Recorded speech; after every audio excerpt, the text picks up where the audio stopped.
Exodus chapter 20. And God spoke all these words. I am the Lord your God, who brought you out of Egypt, out of the land of slavery. You shall have no other gods before me.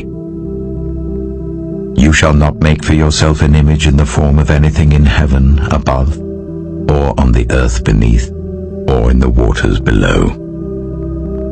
You shall not bow down to them or worship them.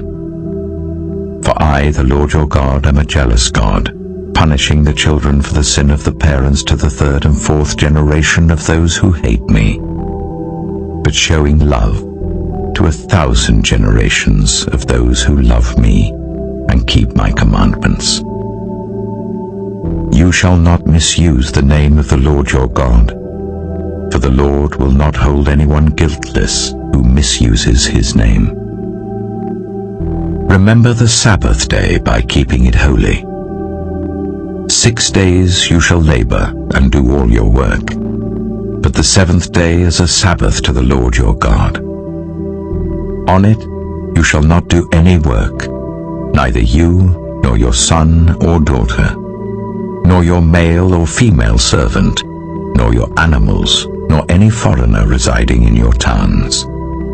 For in 6 days the Lord made the heavens and the earth, the sea, and all that is in them, but he rested on the seventh day.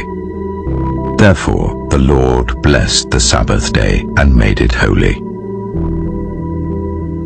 Honor your father and your mother, so that you may live long in the land the Lord your God is giving you. You shall not murder. You shall not commit adultery. You shall not steal.